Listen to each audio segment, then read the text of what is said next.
प्यारे बच्चों, सफल चैनल पे आप सभी का स्वागत है। आज मैं ट्रिग्नोमेट्री कंटिन्यू कर रहा हूँ। पार्ट 1 में अपन ट्रिग्नोमेट्रिक रेशियोज जान चुके हैं।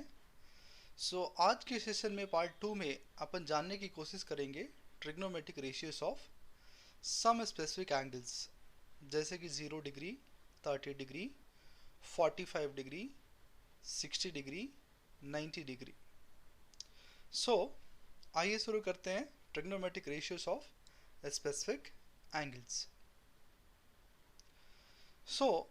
आप सभी ने ये टेबल एनसीईआरटी के टेक्स्ट बुक में आपने देख रखा होगा। साइन 0 डिग्री की वैल्यू, साइन 30 डिग्री की वैल्यू, साइन 45 डिग्री की वैल्यू, साइन 60 डिग्री की वैल्यू, साइन 90 डिग्री की वैल्यू। फर्स्ट रो में आपने देख रखा है। Similarly cos A, tan A, cos A K, secant A and cot A. Of course this table you need to remember, because if you remember it will be easy for you to do the questions. सबसे पहले अपन ये जानने की कोशिश करेंगे ये सारे values आए कहाँ से, how we are getting this values. Okay, एक एक करके ये सारे एंगल्स के लिए 0 डिग्री के लिए, 30 डिग्री के लिए, 45 डिग्री के लिए, 60 डिग्री के लिए, 90 डिग्री के लिए अपन देखेंगे कि ये सारे ट्रिग्नोमेट्रिक रेशियोज की वैल्यूज निकलती कैसे हैं, and then will by heart this table.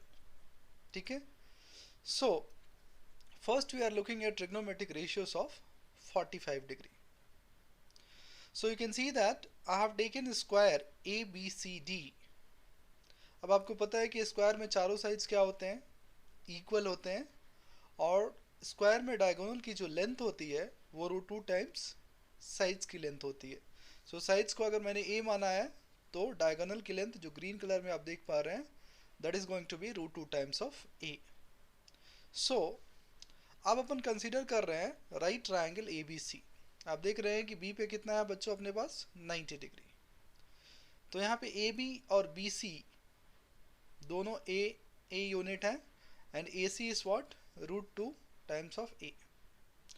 अब आपको पता है कि ये आइसोसेलेस राइट एंगल ट्रायंगल है, तो इसके दोनों बेस एंगल्स बराबर होंगे, और मुझे पता है कि A plus C angle, this angle and this angles together makes 90 degree.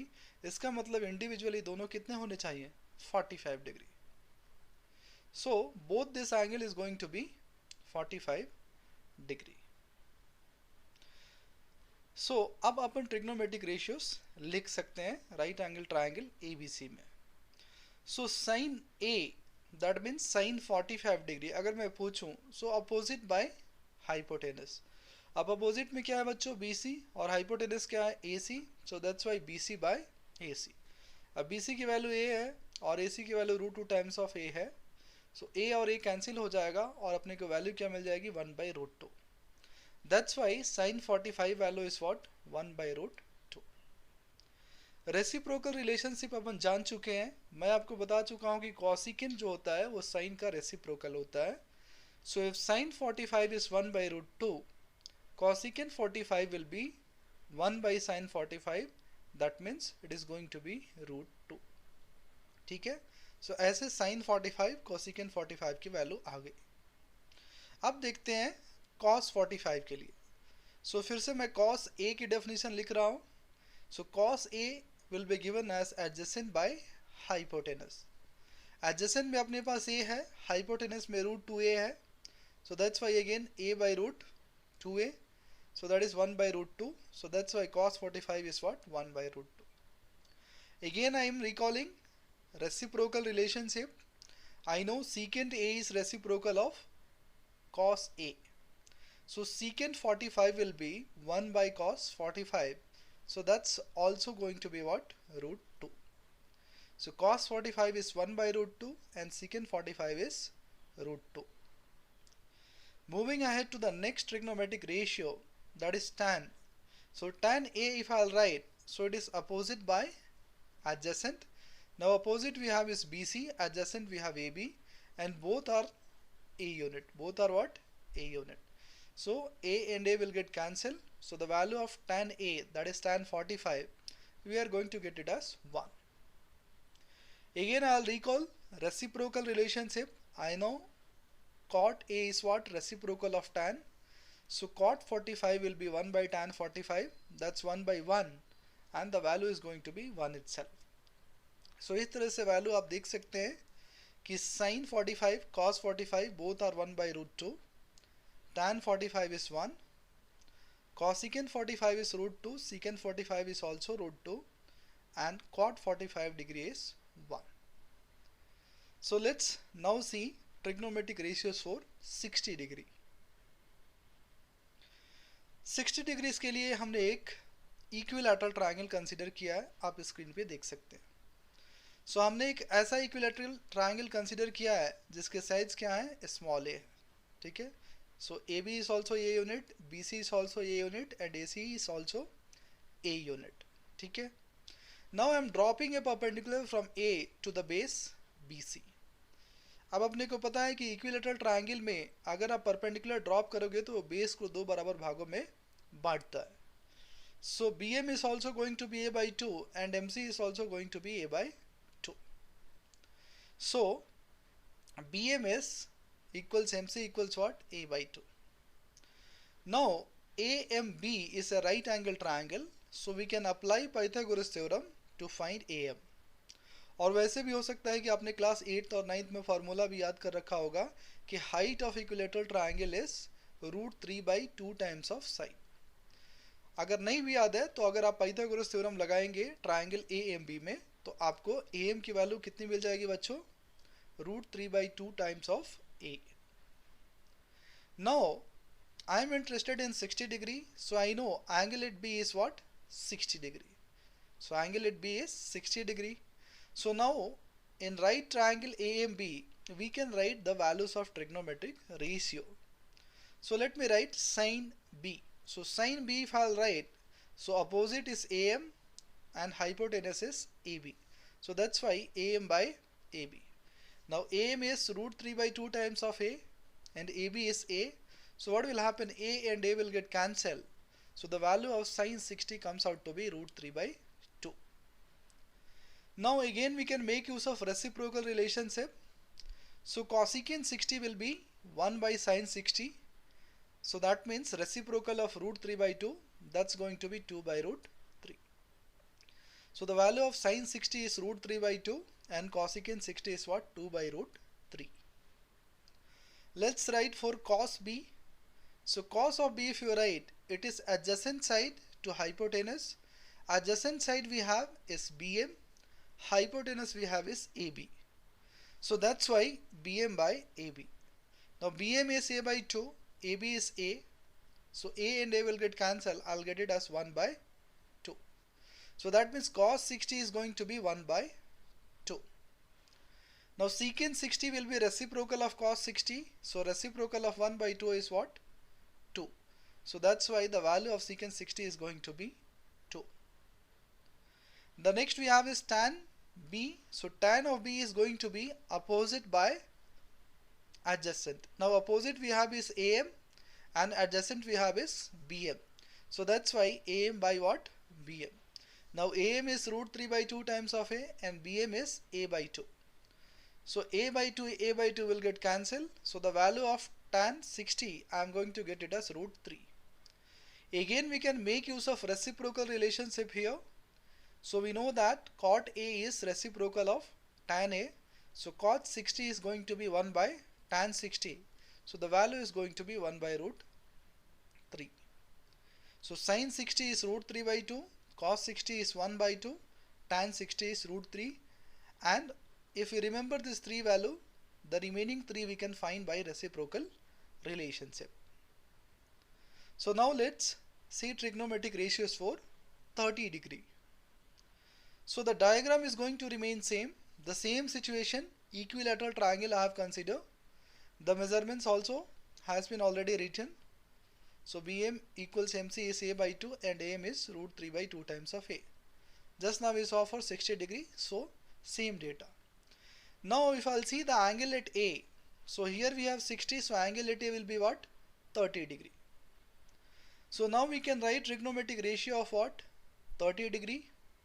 So first I am writing sine of A, that is in right angle triangle ABM I am writing sine of A. So opposite is BM and hypotenuse is AB. So that's why the ratio BM by AB. Now BM is A by 2, AB is A. So the ratio is going to come 1 by 2.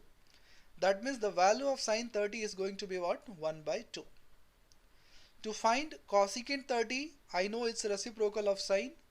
So if sine 30 is 1 by 2, cosecant 30 will be 1 by 2, that is 2. उसके बाद cos A की value जब लिखेंगे, so that is adjacent by hypotenuse. Adjacent में अपने पास क्या है बच्चों? AM, hypotenuse is AB, so that's why AM by AB. AM की वैल्यू √3/2 टाइम्स ऑफ A है एंड AB की वैल्यू क्या है? A. सो A और A कैंसिल हो जाएगा, सो cos 30 की वैल्यू कितनी आ जाएगी? √3/2.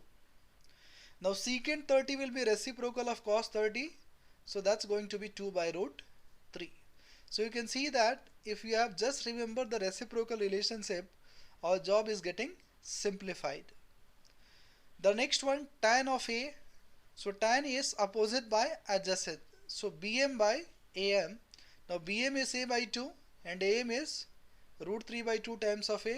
So the value of tan 30 is what? 1 by √3. Now cot 30 is going to be reciprocal of tan 30. So the value of cot 30 is going to be √3. Reciprocal of 1 by √3, that's going to be √3. So now we have seen trigonometric ratios of 45 degree, 60 degree, 30 degree. Now we are left with 0 degree and 90 degree. So let's see that. So trigonometric ratios of 0 degree. So this is all about visualization. Just see how you are finding trigonometric ratios of 0 degree. Now you can see that the various situation has been drawn on this screen. I have a right angle triangle ABC, and once I am moving from left to right, diagram by diagram, so what is happening is C is approaching the point what? B. So C is approaching toward what? B. Now you can notice that when C is approaching toward B, this value, the value of angle A is going to what? Decrease. You can see that. So that means when C approaches point B, angle A is reducing and it is approaching almost 0 degree when C is about to coincides with what? B. मैं ये कहना चाह रहा हूँ कि जब point C जो है B की तरफ बढ़ रहा है, सो एंगल A की वैल्यू कम हो रही है, और जैसे जैसे C B के क्लोजर आ रहा है वैसे वैसे वैल्यू कम होते जा रही है, और जब C बिल्कुल B के ऊपर गिरने वाला होगा, जो लास्ट सिचुएशन है आप देख पा रहे हैं, सो यहाँ पे एंगल A की वैल्यू 0 डिग्री अप्रोच करेगी, और उस परिस्थिति में आपके पास AC इक्वल्स AB हो जाएगा, AB and AC will be equal and BC will be 0. So this is just visualization. फिर कुछ बच्चे ये नहीं सोचे कि फिर तो ट्रायंगल ही नहीं बन रहा है. So we are just taking the approaching the limiting case when C is on the verge of what? Meeting B. So उस परिस्थिति में AC equals AB हो जाएगा और BC की वैल्यू 0 यूनिट हो जाएगी. So now we can write trigonometric ratios of 0 degree. So आप देख रहे हैं sin A अगर मैं लिखूं, so it is BC by what? AC. अब BC की वैल्यू कितनी है बच्चों? 0. So 0 by AC, so that is 0 only. इसलिए sin 0 डिग्री की वैल्यू क्या होती है? 0 होती है. Cos A, that is adjacent by hypotenuse, so AB by AC. और अब हम तो देख रहे हैं कि AC और AB आपस में इक्वल है, तो मैं इसको AC by AC लिख सकता हूँ. So that means cos 0 की वैल्यू कितनी हो जाती है बच्चों? 1. tan 0 डिग्री की वैल्यू बात करें अगर अपन, so tan is defined as opposite by adjacent, so BC by AB. अब BC तो बच्चों कितना है अपने पास? 0, so 0 by AB, so again 0. बाकी अपन चाहें तो रेसिप्रोकल रिलेशनशिप से भी रिमेनिंग 3 देख सकते हैं. So the 3 remaining one, you can see that cosecant A is AC by BC. Now BC is 0, and you know that division by 0 is not defined, so that's why cosec 0 value is what? Not defined. Some people write it as infinity, but again if you'll ask what is infinity, there is no answer for that. That's why we write not defined. Secant A जो है आपको ए सी by A B है, चूंकि ए सी और A B आपस में equal हैं तो इसलिए सीकेंट 0 डिग्री की वैल्यू कितनी हो जाती है 1। वैसे ही कॉट 0 डिग्री की वैल्यू आप देखेंगे तो A B by B C, and since B C is 0 so again cot 0 degree is also not defined. Okay, so आप देख रहे हैं trigonometric ratios of 0 degree is just about visualization. So sine 0 इज 0, cos 0 is 1, tan 0 is 0, cosecant 0 is not defined, secant 0 is 1, and cot 0 is what? Again not defined. In a similar manner, now we'll see trigonometric ratios of 90 degree. So you can see on the screen, again I have taken a situation like that. Now in this case what is happening is, point A is approaching towards what? B. तो जैसे जैसे तो अलग अलग figure आप देख रहे हैं परिस्थितियों में बनाया गया है। सो जैसे जैसे ए जो है बी की तरफ बढ़ रहा है, आप देख रहे हैं कि ये एंगल की वैल्यू क्या हो रही है, बढ़ रही है। और जैसे ही ए बी के ऊपर गिरने वाला है, बी से मिलने वाला है, उस समय ए की वैल्यू ऑलमोस्ट कहाँ अप्रोच कर रही होगी, 90 degree. So when A is approaching B, angle A is increasing and it is approaching 90 degree when A is about to coincides with what? Point B. So limiting case में जब A बिल्कुल B से मिलने वाला होगा तो आप देख पा रहे हैं कि AC और BC आपस में क्या हो जाएंगे, बराबर हो जाएंगे, और AB की वैल्यू क्या हो जाएगी, 0। अब फिर से यहाँ पे नहीं सोचे कि ट्रायंगल ही नहीं बन रहा है, we are just taking the limiting case जब A बिल्कुल B से एकदम पास है, उससे मिलने वाला है। So in that case we can consider AC equals BC and AB as 0 unit, and angle A will be what, 90 degree. So now we can make use of the definition. Now sin A is what, again BC by AC. चूँकि BC और AC आपस में equal है तो मैं AC by AC लिख सकता हूँ, इसलिए sin 90 डिग्री की जो वैल्यू होती है वो 1 होती है। cos 90 degree, cos A if you'll find it is AB by AC. अब ए बी की तो वैल्यू बच्चों कितनी हो गई है, 0, so that means 0 by A C, so that's going to be 0। Now tan A if I'll find, so that is BC by AB. Now BC is to have some value but AB is 0, and again you know division by 0 not allowed, so that's why tan 90 is what, not defined. So the remaining three we can write by reciprocal relationship also. Cosecant 90, reciprocal of 1 is what, 1 only, so that's why cosecant 90 is 1 unit. Now secant 90 if I'll see, so here you have 0, so 1 by 0, so again division by 0 is not defined, so that's why secant 90 is not defined. Now cot A is AB by BC, चूँकि AB की value 0 है, so 0 by BC is going to be 0. So cot 90 degree की value कितनी हो जाएगी अपने पास, 0. Okay, so you can see that trigonometric ratios of 90 degrees also, it's all about visualization of diagram. So now we know how all the values are coming. So we know the trigonometric ratios of 0 degree, 30 degree, 45 degree, 60 degree and 90 degree. So now we'll do question based on this. So let's take up the first question. Now the question says evaluate 2 tan square 45 degree plus cos square 30 degree minus sin square 60 degree. तो यहाँ पे आपके पास कोई option नहीं है, आपको value याद करनी ही पड़ेगी। सो आपके रेफरेंस के लिए मैं यहाँ पे फिर से टेबल रिकॉल कर रहा हूँ। So now we have 2 times of tan square 45। अब tan 45 की वैल्यू अगर मैं देखूँ, यहाँ पे tan है और यहाँ पे 45 डिग्री है, सो tan 45 डिग्री की वैल्यू कितनी होती है बच्चों, 1। सो 2 times of 1 square plus cos 30 square. Now cos 30, cos यहाँ पे है और 30 डिग्री यहाँ पे है, सो cos 30 इज व्हाट, √3/2 का स्क्वायर माइनस sin 60। sin 60 की वैल्यू देखेंगे तो वो भी कितनी होती है बच्चों, √3/2, सो √3/2 का फिर से स्क्वायर, सो आप देखेंगे यहाँ से अपने को वैल्यू मिल जाएगी 2 इंटू 1 दैट्स 2, यहाँ से आपको मिल जाएगा 3/4 और यहाँ से -3/4। सो +3/4 -3/4 तो कैंसिल आउट हो जाएंगे, तो आपके पास आंसर कितना मिल जाएगा 2। सो आप देख रहे हैं कि अगर वैल्यूज आपको याद हैं तो क्वेश्चन कितनी आसानी से हो रहा है। Let's take up the next question.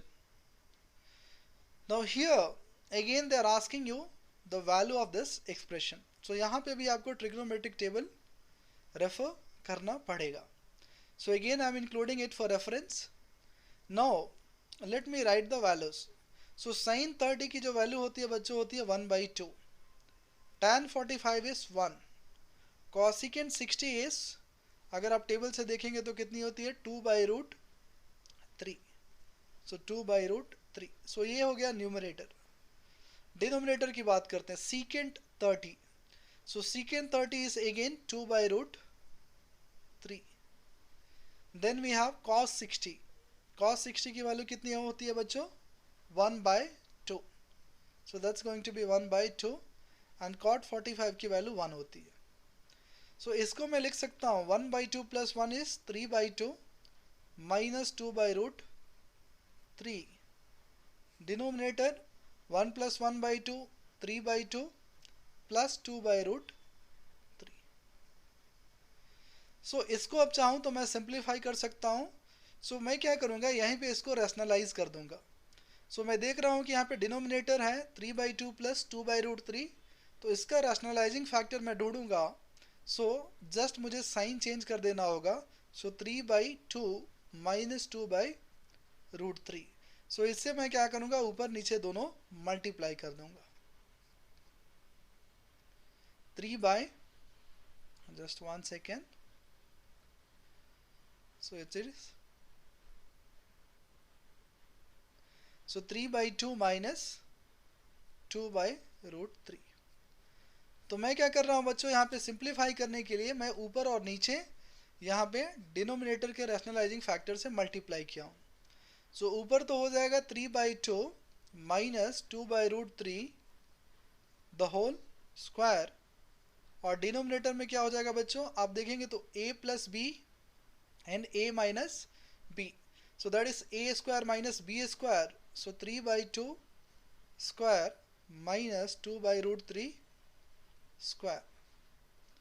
So numerator I will open using a minus b the whole square formula.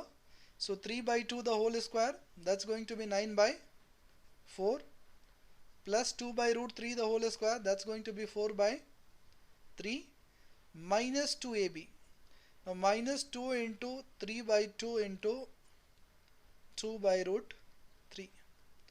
Denominator में अपने पास आ जाएगा 9/4 minus 4/3. So once you simplify the numerator part, अगर आप एलसीएम लेंगे और सिंप्लीफाई करेंगे सो वहाँ से आपको मिल जाएगा 27 प्लस 16 एंड देन माइनस 2√3, और यहाँ पे आपको मिल जाएगा 27 माइनस 16। सो ये हो गया आपके पास। Then 27 plus 16 is 40, just 1 second, here you will get it as 4 3 are 12 to the 24, here you will get it as 24√3. So 27 plus 16 is what 43 minus 24√3 by 27 minus 16 is what, that is going to be 11. So this is going to be the answer. तो यहाँ पे आपको class 9th का concept use करना पड़ रहा है rationalisation का। अगर आप चाहते तो यहाँ पे पहले सिंप्लीफाई करके बाद में भी मल्टीप्लाई कर सकते थे। सो अगला सवाल लेते हैं। This is NCERT problem, it's a very good question. So here also we need table, so let's take up for the reference purpose. Now it's given to us that tan a plus b is what √3, this is given. So tan a plus b is √3। अब √3 तो किसकी value होती है, अगर tan का मैं table देखूं so I can see that tan 60 is what √3। तो राइट हैंड साइड में मैं √3 के बदले क्या लिखूंगा बच्चों, tan 60 डिग्री। अब इधर भी tan इधर भी tan, सो वो कैंसिल हो जाएगा। सो अपने पास मिल जाएगा a + b = व्हाट, 60 डिग्री। इसको पहला इक्वेशन बोल देते हैं। वैसे ही tan a - b कितना दे रखा है, 1/√3। अब tan की टेबल से देखेंगे 1/√3, so that's the value of tan 30 degree. So मैं क्या लिखूंगा, tan a - b = tan 30 degree. अब दोनों तरफ अपने पास tan फंक्शन है, सो मैं क्या लिखूंगा, a - b = व्हाट, 30 डिग्री। इसको मैं बोलूंगा इक्वेशन 2। अब we have linear equation in 2 variables, so I can solve by either elimination method, cross multiplication method और simple substitution method। so मैं क्या कर रहा हूँ, दोनों इक्वेशन को जोड़ रहा हूँ, 1 + 2। a + a क्या हो जाएगा, 2a, and plus b minus b cancel हो जाएंगे। राइट हैंड साइड में 60 + 30 degree, that's going to be 90 degree. तो यहाँ से a की वैल्यू कितनी मिल जाएगी बच्चों, 45 डिग्री। अब a की वैल्यू मैं क्या करूँगा, 45 फर्स्ट इक्वेशन में डाल दूंगा। So using 1 will get what, b as 60 minus a, and 60 minus a की वैल्यू अपने पास कितनी है, 45 डिग्री। तो ये कितना मिल जाएगा बच्चों, 15 डिग्री। तो a की वैल्यू हो गई अपने पास 45 डिग्री एंड b की वैल्यू कितनी हो गई बच्चों, 15 degree. Okay, it was a nice question. So this kind of question you can expect in board exam as well. So let's take up the next question. So here they are telling that in a right angle triangle ABC, angle A is 30 degree as you can see in the diagram. AC is 20 centimeter. So what is the measurement of AB and BC? That's what they are asking. So we know that in the starting also I told you trigonometric ratios gives us the relationship between sides and angle of a triangle. Now we know trigonometric ratios of 30 degree, so we can apply the trigonometric ratios of 30 degree. So अगर मैं sin A लिखता हूँ, so मुझे क्या मिलेगा बच्चों, BC/AC। अब sin A अपने पास कितना है, A की वैल्यू तो 30 डिग्री है, so sin 30, now BC मुझे नहीं पता है, AC की वैल्यू उन्होंने क्वेश्चन में दे रखी है 20 यूनिट। अब sin 30 डिग्री आपको टेबल से याद करना होगा, सो sin 30 degree is basically 1/2, so BC/20 is 1/2। तो यहाँ से BC कितना मिल जाएगा आपको, 20/2, so you are going to get BC as 10 centimeter. So आप देख रहे हैं कि एक साइड पता था और एक एंगल पता था, तो अपन अगला साइड भी निकाल चुके हैं। वैसे ही मैं cos A की रिलेशनशिप लगा दूंगा AB को निकालने के लिए। सो cos A adjacent by hypotenuse, that means AB/AC। अब A की वैल्यू कितनी है बच्चों, 30 degree, so cos 30 degree equals AB that I don't know, AC is known to me as 20 unit. अब cos 30 की वैल्यू कितनी होती है बच्चों, √3/2। cos 30 की वैल्यू होती है √3/2, सो √3/2 equals AB/20। So cross multiply करूँगा तो AB मिलेगा मुझे 20/2 इंटू वाट, √3। अब 20/2 कितना होता है बच्चों, 10, so it is going to be 10√3 centimetre. Decimal में लिखना चाहते हो, सो √3 इज 1.73, सो रफली इसकी वैल्यू कितनी हो जाएगी, 17.3 centimetre. Okay, so you can see that if any one angle and any one side is given in a right angle triangle, so you can apply the relationship between sides and angle of a triangle and you can find the remaining parameter, be it sides or be it angle. So let's take up last question of the session. Now this is again analysis based, so they're asking the value of sin theta increases as theta increases. So again I need to recall the table here, so I have included the table for reference. Now वो बोल रहे हैं कि जब theta की value बढ़ती है तो साइन थीटा की वैल्यू भी बढ़ती है।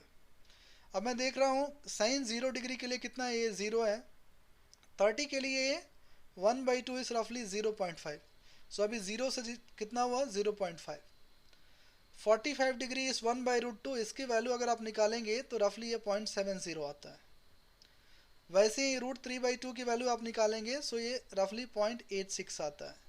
तो आप देखेंगे 0 से 0.5, देन 0.7, देन 0.86, देन 1। इसका मतलब ये है कि जब थीटा इंक्रीज हो रहा है तो साइन थीटा अपने पास क्या हो रहा है, वो भी इंक्रीज हो रहा है। तो that means this is going to be a true statement. ठीक है। The value of cos theta increases as theta increases. अब cos थीटा के लिए देखो बच्चों, 1 है पहले, √3/2 जो रफली 0.86 होता है, 1/√2 0.70, 1/2 0.5 and then 0. So you can see that when theta is going from 0 to 90, the value is going from 1 to 0. That means cos theta value is decreasing. So when theta increases, we can see that cos theta decreases, cos theta कम हो रहा है। But ये क्या बोल रहे हैं कि cos theta बढ़ता है जब theta बढ़ता है। So ये गलत बात हो गई। So that means this is going to be a false statement. The third one, sin a plus b equals sin a plus sin b. अब ऐसे सवालों में आपको काउंटर एग्जाम्पल फाइंड करना पड़ता है जहां पे आप इस स्टेटमेंट को गलत प्रूव कर सको, बिकॉज आप हर एक एंगल के लिए डाल के चेक नहीं कर सकते। So you need to figure out any angle from this table and then you need to check for which it is not satisfied. जैसे कि अगर मैं मान लूँ कि a इक्वल्स b इक्वल्स दोनों का मैं 45 डिग्री रख देता हूँ, तो लेफ्ट हैंड साइड में क्या है बच्चों, sine a plus B, right. So sine a plus B मतलब साइन 45 प्लस 45 दैट साइन 90, और साइन 90 की वैल्यू अगर आप टेबल से देखेंगे दैट्स 1। राइट हैंड साइड में वो क्या दे रखे हैं, sine a plus sine b, that means sine 45 plus sine 45। अब साइन 45 की वैल्यू बच्चों कितनी होती है, 1/√2। तो अगर यहाँ पे 1/√2 में सब्स्टिट्यूट करता हूँ, सो 1/√2 प्लस 1/√2, सो यहाँ से मिलेगा 2/√2। अब 2/√2 क्या होता है, दैट इज √2। और मैं देख रहा हूँ कि LHS यहाँ पे क्या है, not equal to RHS। LHS not equals to RHS because LHS में अपने पास तो 1 है और RHS में क्या है, √2 है। इसका मतलब ये रिलेशनशिप वैलिड नहीं है। हो सकता है किसी एक स्पेसिफिक एंगल के लिए वैलिड हो, जैसे आप a इक्वल 0 रख दें, b इक्वल्स 90, तो यहाँ पे भी साइन 90 मिल जाएगा, यहाँ पे भी साइन 90 प्लस साइन 0, सो दोनों तरफ 1 1 मिल जाएगा। बट जस्ट किसी एक एंगल के लिए सही होने से रिलेशनशिप सही नहीं हो जाता है, वो हर एक एंगल के लिए सही होना चाहिए। तो हमने एक एंगल के लिए क्या कर दिया, गलत प्रूफ कर दिया। So that means this is going to be a false statement. Okay, so इस तरह से trigonometric ratios of specific angles अपना खत्म हो जाता है।